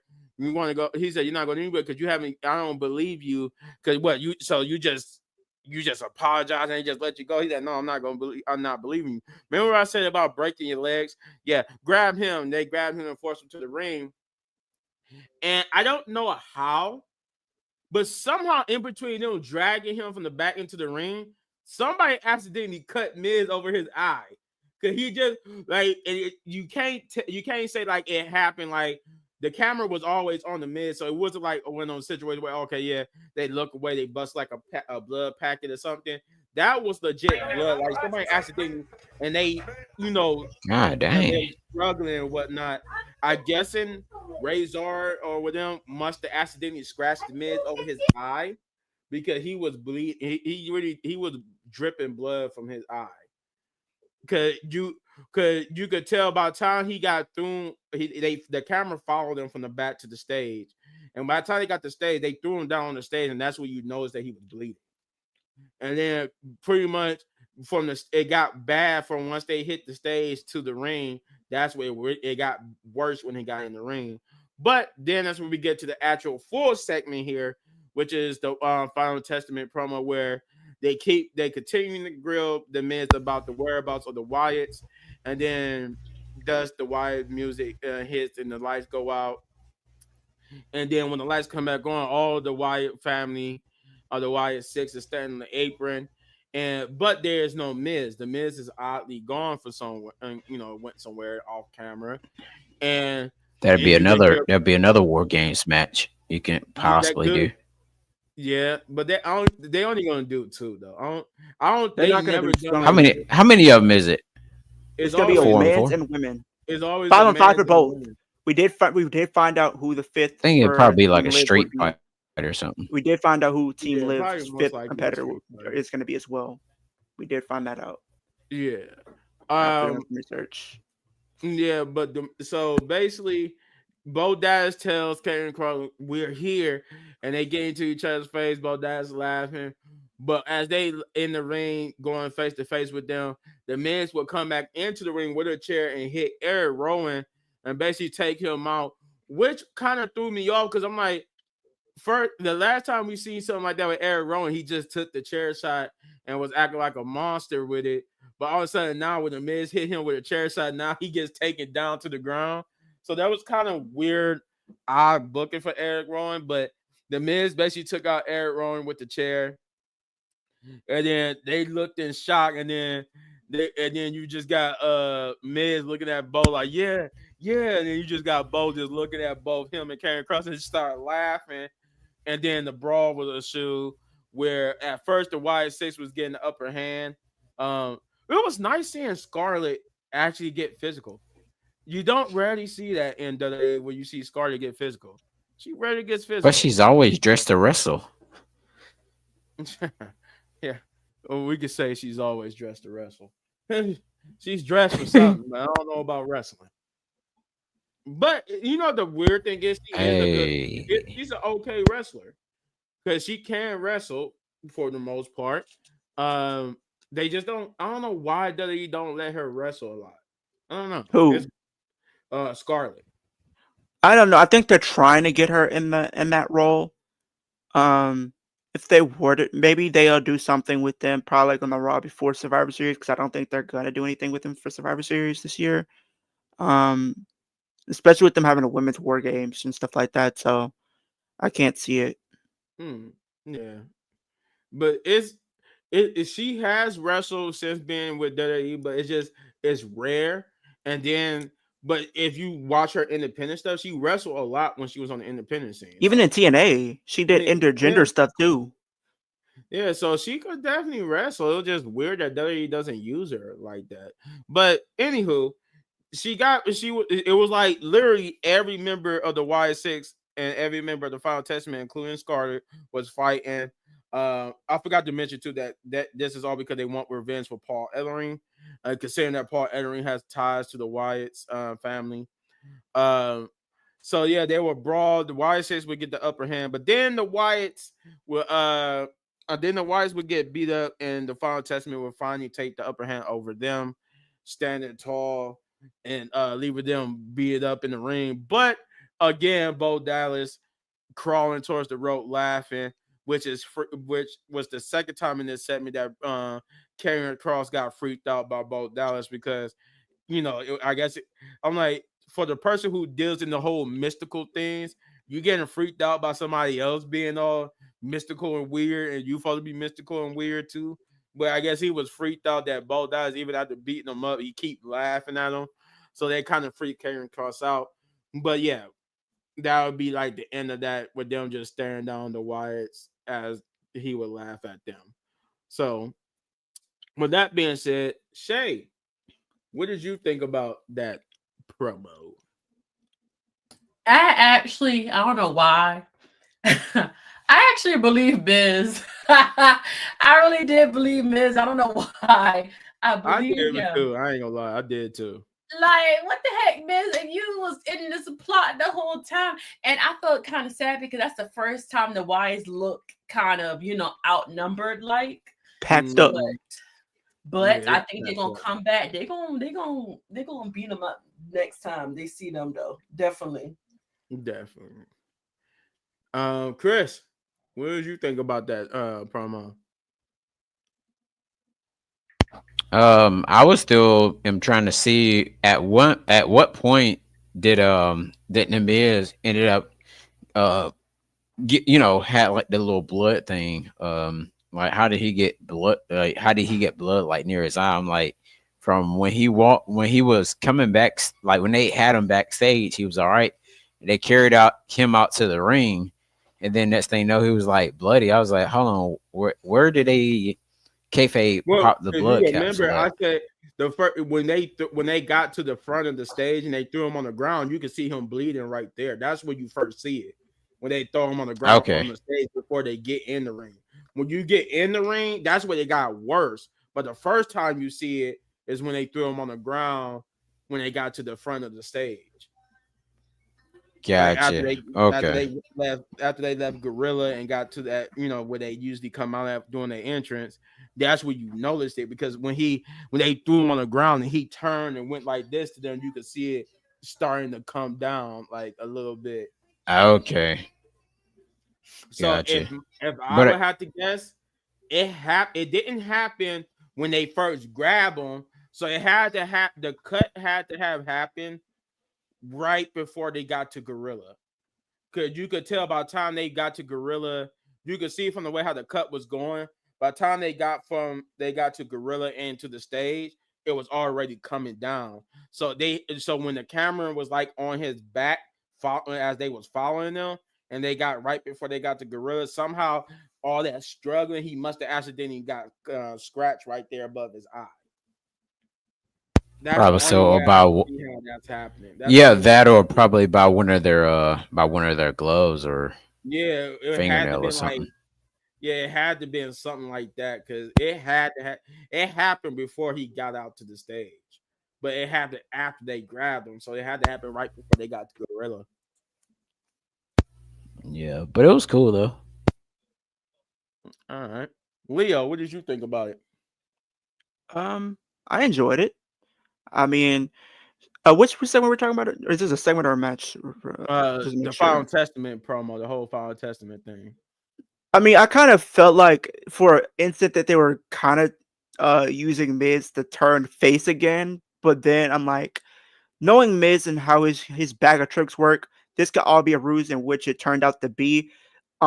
Since the Y6 have been around, they've kind of presented them as like threats to the whole locker room, and we haven't really seen them pretty much meet their match. And I feel like this is the first time since they have made their presence felt that they've actually been put down, where they actually got packed up, where they actually did something like that. And I feel like when you did that, it created some momentum and some potential hype for the Final Testament because of what they were able to do. So I would want WWE to continue to build the momentum, even if they don't win the match, but continue their momentum going into that match. Maybe make the match compelling and back and forth and hard hitting to the point, even if they do lose, they can still come out on the other side in a winning effort, because now people actually start to care about them and they can choose to continue to further their careers, maybe have AOP in the title contention, maybe have Karrion Kross go after the IC title at some point if they want to. So doing that, I think you're doing something very special. But and you also kind of played up the fact that Uncle Howdy is not what he used to be. You know, he took that damage from Karrion Kross, and Karrion Kross was concerned. You see the look on his face where he looked concerned after beating down all of the Y6, and pretty much Uncle Howdy, he kind of crawls through the rope and starts laughing. And you know, as a person, where if it's just as a wrestling fan or you just see this in real life, if you're fighting somebody and they're starting to laugh, that's your cue to run, because things are about to get real and you don't want to be around for what happens next. And that Joe Tessitore, he did say that too. He was like, he's laughing as to say, wait till you see what comes next. Gonna have Braun Strowman with him. I was just playing. I don't know. I wonder when he's gonna return. There's a potential rumor. There's a rumor about that, though. There's a rumor. Oh, really? Yeah. It's a rumor that he could potentially return back and go with the Y6, but I don't want. I don't think he would, because I think the Y6 is the 5 members, and the 6th is the spirit of Bray Wyatt. Yeah. So I think Bray Wyatt is supposed to be as in spirit is the 6th member. Yeah, he was technically supposed to be the leader of the Y6. They was teasing that. So yeah. Gotcha. This is where this is where the last of the whole recruitment thing happens. We get a backstage promo where Seth is about to be interviewed about his potential match with Bronson Reed, but then he will have to stop because somebody is calling Seth over, as you can hear in the background. It is none other than 2.0's tribal chief, Solo Sikoa, with my boy Jacob just sitting there with the prayer hands. I'm just like, so you just go around, just anytime you're around Solo, you just gotta be like this. Like I bet he do that in real life. If he goes to get a plate or go get some food, he just has his hands up like this. Right. Yeah, let me get a. Like, all right, okay. So Jacob, you're very committed. I'll give you that. You're very committed. But so Solo will try his pitch at getting Seth to join him and his team because they need to fit What him in. the? And he was saying, I know you don't like Roman, especially everything that happened between you two. So why don't you join us and fight against Roman? And he said, I'm gonna tell you something I didn't tell Sami Zayn. He said, he said the next time I'm in the ring with Roman Reigns, I want to be stumping his head into the mat. And that he said I'm never ever gonna team up with Roman Reigns again. You see Solo, it's Solo like, yeah, that's what I'm talking about. He getting ready to try to dap Seth Rollins up, but he said, but I definitely don't want to team up with a tribal chief wannabe or a Roman Reigns wannabe or something like that. And that's when Pretty you much, finally yeah. saw my boy Jacob put down the prayer hands, and he got him and Seth Rollins got into each other's face, but Solo was like, nah, hold up. And then he would just walk away. And he even smacked their limo because I ain't realized that in that little truck or limo, whatever it was, that was Tama Tonga and Tonga Loa just sitting there. I'm like, okay, all right. Then we get to the main event, which is Liv Morgan and Raquel Rodriguez versus Bianca Belair and Jade Cargill for the women's tag team championship. And this was pretty good as far as main events goes. It wasn't the best of main events. They didn't get a lot of time. I think it was like I don't think they didn't even get 10 minutes. They didn't even get 10 minutes.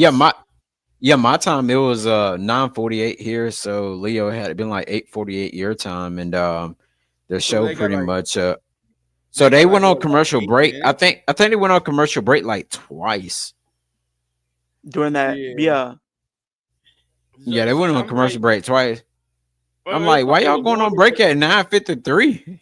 It's like, hey, now for the people who was in attendance, I tell you that, than it was for us. But it felt like they match was like what, 8 minutes? Yeah, and I feel like the match could have been more. Yeah, but I guess they kind of wanted to use that match to kind of set up war games and stuff like that. It definitely was setting up war games, considering that who all came out. But let me get to it. But so it was a pretty decent tag team match. It was pretty fair for the most part, 1-on-1. Not 1-on-1, but 2-on-2. No interference. And then the interference start with Nia Jax and Tiffany.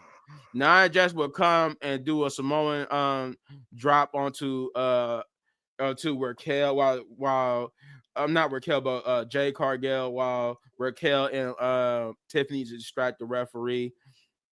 And then Raquel would hit like I want to say it was her finisher, but more like a signature on Raquel, and she would have had the match won if it wasn't for Bianca Belair breaking up the pin. But the interference wouldn't stop there because then Naomi would come out and stop Tiffany from distracting the referee again, which allowed Bianca and Jay to get the upper hand to where Bianca hit the KOD on Liv Morgan at this point because Liv had got the tag in. Naomi would get taken out by Liv as well, which I did like. I like that little primal scream and crazed look from Liv Morgan as she took out Naomi. But then she would get KOD by Bianca and pin, which could set up a future feud between not Naomi, but Bianca and Liv. Should Liv be champion past the Royal Rumble, and if Bianca gets drafted to Monday Night Raw, because she has been since Liv became champion. I think Bianca is the first person to beat Liv Morgan since he became champion. I could be wrong. Has Liv lost the match since becoming champion? Nope. Yeah. No. Because she won against Rhea at SummerSlam. Wait, what you talking about, 1-on-1 or what? I'm just in general. No, because really Rhea was the first because it was at Bash in Berlin. Got in the pin. Yeah. Okay, yeah. She lost the tag team match. So she haven't lost a 1-on-1, but she lost 2 tag team matches, which will be Bash in Berlin and then yesterday this one on Monday Night Raw. So, but the important thing is Liv. I think Damian Priest pinned Dominic at Bash in Berlin. I don't think Liv got pinned at Bash in Berlin. I don't think so. I can't remember now. But I do know she got pinned here by Bianca Belair, so that sets up a future championship match between the two. Should she still be champion? If Bianca could get over there to challenge for the title. But afterwards, once the match was over, Nia Jax would attack both Jay and Bianca, which caused a little brawl, which would bring out Io Sky, and she would help like even the odds with them. To which Bianca, Jade, Io, and Naomi was standing tall, signaling that this could be the possible War Games women's tag team, which spoilers, it is. And with the spoilers, Rhea as the fifth And leader. and they're also fifth. Spoiler for Team Liv. Candice LeRae will be the fifth. Kind of figure it was gonna be Candice LeRae. So anywho, so going into that, that's pretty much what this this segment was mainly to basically put the women's War Games match together. So yeah. And then Khris, I remember you said earlier too, like why is they bringing Rhea back so soon? They said her injury wasn't that serious to where she was going to be out super long. She was always projected to be returning for War Games since she was on the Survivor Series poster and everything. There was her Survivor Series War Games appearance was never in question. It was just how healthy she was going to be, and Leo already sold that she's going to be rocking the Cody, or told us she's going to be rocking the Cody Rhodes face gear. So, and that's usually what happens when people get like facial like injuries like that. They usually be cleared to go as long as they got that face mask on to protect their face. So I can see She why been they use brought that up thing that. like a weapon, like crazy on Liv. Who? Uh-huh. I mean, Liv still got a weapon. She still got that ring that she won, that crown jewel. So she could be using that as a weapon. True. But that is it. That is how your Monday Night Raw ended with the team. I guess you could say, Rhea's team without minus Rhea, standing tall at the end of the show. With that being said, Khris, what did you think about that main event? I thought it was okay, even though it went on commercial break like 2 or 3 times. But I can really get into it, and I did like how they were setting up the match and how they were setting up the War Games match and everything for the women's side of it. But yeah, it's all right. All right, Shay, if you're with us. To be honest, the match was kind of boring though. I wasn't, it was just not like Lester for main event. Damian Priest one could have been a main event for that much, but yeah, it wasn't really good worthy main event. Yeah, after on TikTok this morning, yeah, I found all that out, so I was kind of excited for that. But I mean, it is what it is until we see next Monday. What's gonna happen more? Cause we ain't gonna know till next week. Leo. I thought the main event was okay. I was kind of thinking that Liv and Raquel were going to win because I felt like the way they kind of set up the week prior with them being chased off by Bianca and Jade and them, telling the story where they aren't on the same page and there's potential heat between both of the women. I feel like that probably would have been made for more of the forefront, and everything like that. And, kind of what Liv did said also last week as well is like saying, well, after you lose those titles, your team is pretty much done and over with. Like you two are just going to be right at each other's throats, trying to destroy each other. So I feel like they probably would have made a stamp on that there is potential tension between the two by having Liv and Raquel win. But I think at the same time they wanted to set up Survivor Series, so I can understand that. And then what you said with the whole segment with Seth Rollins, I mean, it was kind of funny with how Solo's quote unquote facial expressions when he said, "I'm going to stomp his head into the ground, but I will never, Yeah.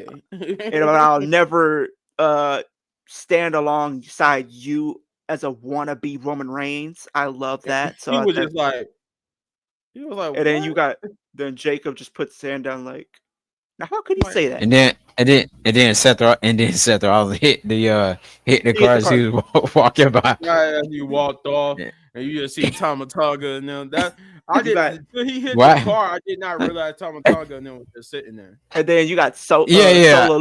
No.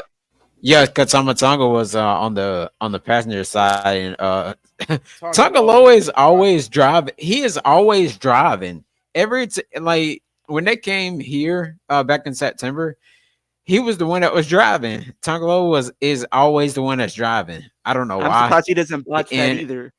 Mm-hmm. Right, I'm surprised you didn't botch driving. But then it's like, then you got Solo out there looking like a hood-blooded elf. Like, what's in the bag or something? Like, what's in the bag? It ain't Christmas yet. But yeah, I'm serious. Why do they always got Tonga Loa driving? Every backstage thing that's the only thing. That's the only thing he was good at. Jay that was driving when Jay and then was Hill. I think Jay was always driving the car. No, it wasn't. It wasn't. Jay wasn't the one doing driving. He was driving. I think he drove one of the times. I do remember him getting out the driver's seat once. But yeah, when they always the time. But yeah, all right. Well, that's it. We will be giving our ratings now. For me, I'm gonna give it a 6. It wasn't. I won't say it was average. It was a slight. It barely. I'm gonna say like that. It barely made it over average to above average. So that's how I feel. Like I feel like it was basically almost an average show, but it barely just has enough interesting things for me to say, okay. I give it a 6 too. It was a 6. It was a 6. Yeah, but I also would give it a 6. I mean, it was there were things that I liked, but then there were some things that I feel like could have been better and stuff like that. So it wasn't the worst, but like the main event, I feel like should have been given more time. Especially in the way they set it up. If it was going to be the main event, then it kind of already was setting up like that a potential Survivor Series setup or new champions to be crowned. Because usually if a title match is going to be main eventing, champions are usually going to be crowned. And that wasn't the case. Yeah, I'm with Leo on that. Things could have been. That's how I feel. Like it wasn't like it was a bad show. It just things could have just basically been better.